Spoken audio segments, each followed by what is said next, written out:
Test ক্রিকেটকে বিদায় জানালো ক্যাপ্টেন রোহিত শর্মা। তাহলে এরপর ভারতের টেস্ট ক্যাপ্টেন কে হবে? সেটা শুভমান গিল নাকি অন্য কেউ? অন্যদিকে আইপিএলে প্রত্যেকটা টিম থেকেই বেশ কিছু ইনজুরি আপডেট রয়েছে এবং সেই সমস্ত টিমরা তাদের রিপ্লেসমেন্টও অ্যানাউন্স করেছে। তো সেই ব্যাপারেও কথা বলবো। পাশাপাশি পাকিস্তানের সঙ্গে ঝামেলার জন্য আইপিএলে কয়েকটা ম্যাচের স্থান এবং তারিখ পরিবর্তন হতে চলেছে, সেটাও এই ভিডিওতে আলোচনা করব। তো ভিডিওটা ইন্টারেস্টিং হতে চলেছে, অবশ্যই তোমরা শেষ পর্যন্ত দেখবে। আর এরকমই cricket related news, update, analysis video সবার আগে পাওয়ার জন্য চ্যানেলটিকে সাবস্ক্রাইব করে নেবে। সো চলো দেরি না করে ভিডিওটা শুরু করা যাক। তো প্রথমেই কথা বলবো ক্যাপ্টেন রোহিত শর্মাকে। তো টেস্ট ক্রিকেটকে বিদায় জানালো ক্যাপ্টেন রোহিত শর্মা।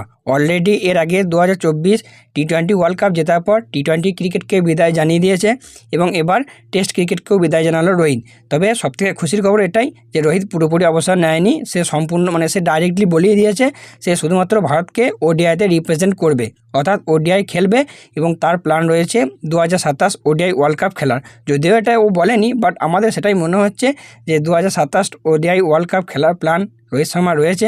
সেই জন্যই সে শুধু ওডিআই খেলবে এবং যে কাজ 2023 ওডিআই ফাইনালে 2023 ওডিআই ওয়ার্ল্ড কাপ ফাইনালে অধরা রয়ে গেছিলো, সেই কাজটা সম্পূর্ণ করার জন্যই 2027 পর্যন্ত ওয়ার্ল্ড কাপ 2027-এর ওয়ার্ল্ড কাপ পর্যন্ত কিন্তু রোহিত খেলবে। গতকাল সন্ধ্যেবেলায় 7:29 রোহিত শর্মা তার ইনস্টাগ্রাম স্টোরিতে পোস্ট করে জানায় যে সে এই টেস্ট ক্রিকেট থেকে অবসর নিচ্ছে এবং সে ভারতকে শুধুমাত্র ওডিআইতে রিপ্রেজেন্ট করবে। এবং এখানেও একটা ইন্টারেস্টিং ব্যাপার হলো, কালকে যখন সে অ্যানাউন্সমেন্টটা করে তখন বাজছিল 7:29 PM এবং ইন্টারেস্টিংলি এম.এস. ধোনি যখন তার রিটায়ারমেন্ট অ্যানাউন্স করেছিল তখনও টাইমটা কিন্তু ছিল 7:29। তো সবাই এটাই বলছে, সবারই মধ্যে আলোচনা এটাই চলছে যে তাহলে কি এই 7:29 টাইমটা কোনো স্পেশাল কিছু টাইম বা নিশ্চয়ই কোনো ব্যাপার আছে, নাকি এটা একটা কোইন্সিডেন্ট?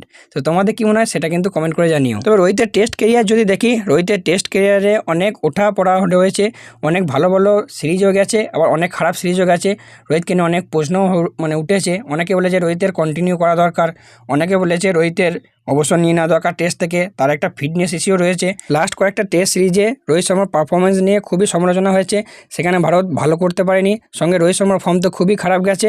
তো রোহিত মনে করেছে নিজেকে টেস্ট সিরিজ থেকে টেস্ট থেকে সরিয়ে নেওয়া দরকার, তাই হয়তো সেই ডিসিশনটা নিয়েছে, নাকি অন্য কোনো প্রেশার আছে সেটাও একটা হতে পারে। তবে আমার মনে হয় রোহিতের সম্পূর্ণ নিজের ডিসিশন যে সে টেস্ট ক্রিকেট খেলবে না। তো এখন একটাই প্রশ্ন, তাহলে এবার পরবর্তী ক্যাপ্টেন কে হতে চলেছে? সামনে যে ইংল্যান্ডের বিরুদ্ধে সিরিজ আছে 5 ম্যাচের টেস্ট সিরিজ, সেখানে ক্যাপ্টেন্সি কে করবে? কে হবে ভারতের পরবর্তী টেস্টের ক্যাপ্টেন? তো বর্তমানে তো ভাইস ক্যাপ্টেন জসপ্রীত বুমরা আছে, বাট শোনা যাচ্ছে যে বুমরাকে ভাইস ক্যাপ্টেন্সি থেকে বা বর্তমানে ক্যাপ্টেন্সি থেকে সরিয়ে দেওয়া হতে পারে। কেন সরিয়ে দেওয়া হতে পারে সেটা অলরেডি এর আগের একটা ভিডিওতে বলে দিয়েছি, ডিসকাশন করে দিয়েছি। সেই ভিডিওর লিঙ্ক আমি নিচেই দিয়ে রাখছি, তোমরা চাইলে সেই ভিডিওটা দেখে নিতে পারো, পুরো ব্যাপারটা বুঝে যাবে। তো রিপোর্ট অনুযায়ী শোনা যাচ্ছে, আমি আগেই বলেছিলাম ভারতের পরবর্তী টেস্ট ক্যাপ্টেন শুভমান গিলই হতে চলেছে, যে রিসেন্টলি ভারতকে ওডিআই বা টি-20-তে লিড করেছে, টি-20-তে খুব সম্ভবত লিড করেছে। তাছাড়া আইপিএল 2025-এ সে গুজরাটের হয়ে ক্যাপ্টেন্সি করছে এবং খুব ভালো ক্যাপ্টেন্সি করছে। বর্তমানে তার টিম 1 নম্বরে রয়েছে। তাছাড়াও গিলের কিন্তু টেস্টে রিসেন্ট ফর্ম খুব ভালো গেছে। গিল এখন অল ফরম্যাট প্লেয়ার ইন্ডিয়ার এবং সে ভাইস ক্যাপ্টেন্সি করেছে, ক্যাপ্টেন্সিও করেছে। টিম বিসিসিআই চাইছে এমন একজনকে ক্যাপ্টেন করতে যে পরবর্তী 5-7 বছর এই ক্যাপ্টেন্সি কন্টিনিউ করবে এবং একটা স্টেবল ক্যাপ্টেন হবে। তো সেই জায়গায় গিলের নামটা এগিয়ে রয়েছে। আর বুমরা কেন নয়, আগেই বললাম, আমি বলে দিয়েছি, তাও একবার বলে দিচ্ছি, কারণ বুমরার একটা ইনজুরির সমস্যা রয়েছে। সে একটা সিরিজে সব ম্যাচ খেলবে নাকি সেটাও কোনো ঠিক নেই। তাই বিসিসিআই চাইছে এমন একজন ক্যাপ্টেন্সকে যে ক্যাপ্টেন্সি করবে, সব সিরিজ খেলবে, ভালো পারফর্ম করবে। সেরকম একটা নামই রয়েছে, গিল রয়েছে। তাই গিল মেবি হতে পারে ভারতের পরবর্তী টেস্ট ক্যাপ্টেন। তো তোমাদের মতামত এ ব্যাপারে অবশ্যই কমেন্ট করে জানিও। এবার কথা বলবো কিছু আইপিএলের আপডেট নিয়ে। তো আইপিএলের একটা ম্যাচ, সেটা হলো Punjab Kings versus Mumbai Indians. এই ম্যাচের ভেন্যু সেটা পরিবর্তন হতে চলেছে, যেটা হবে যে ম্যাচটা হওয়ার কথা ছিল আগামী 11 তারিখ ধর্মশালার মাঠে, সেই ধর্মশালার মাঠে না হয়ে সেই ম্যাচটা মুম্বাই হতে চলেছে। এবার মুম্বাই ওয়াংখেড়েতে হবে না, খুব সম্ভবত ডিওয়াই পাটিল স্টেডিয়াম বা বারবাউনি স্টেডিয়াম, এই দুটো স্টেডিয়ামের মধ্যে কোনো একটা মাঠে এই ম্যাচটা খেলা হবে।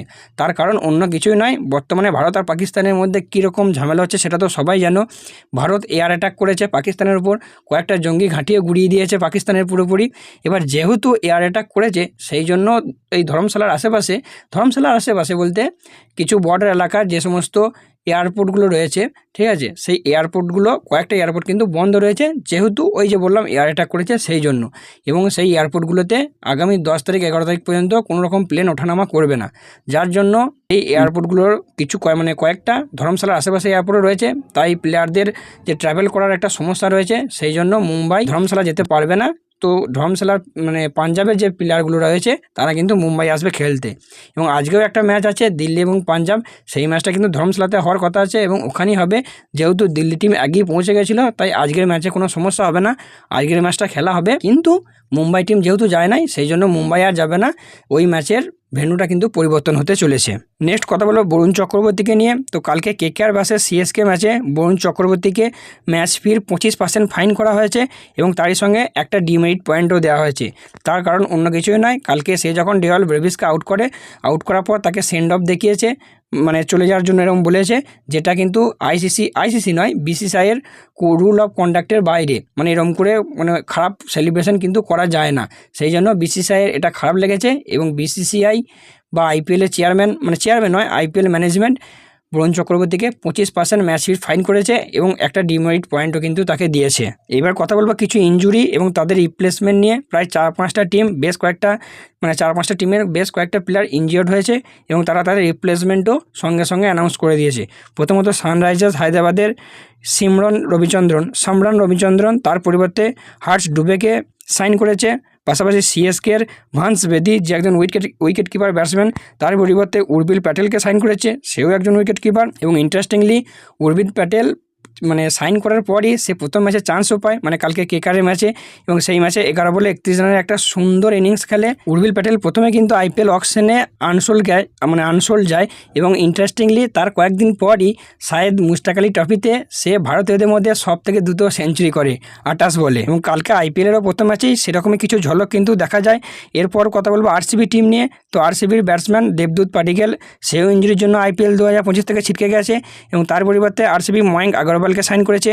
অন্যদিকে দিল্লির হ্যারি ব্রুক, যে তার নাম তুলে নিয়েছিল আইপিএল শুরু হওয়ার আগেই, এখনও পর্যন্ত দিল্লি টিম কিন্তু এতদিন পর্যন্ত কোনো রিপ্লেসমেন্ট অ্যানাউন্স করেনি, বাট ফাইনালি তারাও সিদ্দিকুল্লাহ অর্তল, যে আফগানিস্তানের একজন ইয়ং ব্যাটসম্যান, তাকে সাইন করেছে হ্যারি ব্রুকের রিপ্লেসমেন্ট হিসেবে। নেক্সট রাজস্থানের নীতিশ রানা, সেও ইঞ্জুরির জন্য এবার আইপিএল থেকে ছিটকে গেছে এবং তার পরিবর্তে রাজস্থান সাইন করেছে সাউথ আফ্রিকান ব্যাটসম্যান লোহান ড্রে পিটোরিয়াসকে, যে অলরেডি সাউথ আফ্রিকা টি20 লিগে খুব ভালো পারফরমেন্স করেছে এবং তার থেকেও বড় কথা, সে SA20-তে পালস রয়্যালসের হয়েই, রাজস্থান রয়্যালস যে টিম আছে সেই রয়্যালস ম্যানেজমেন্টের হয়েই কিন্তু খেলেছে এবং SA20-তে তার এভারেজ রয়েছে 33 এভারেজ এবং স্ট্রাইক রেট 166+। তো এই ছিল আজকের কিছু ইন্টারেস্টিং নিউজ।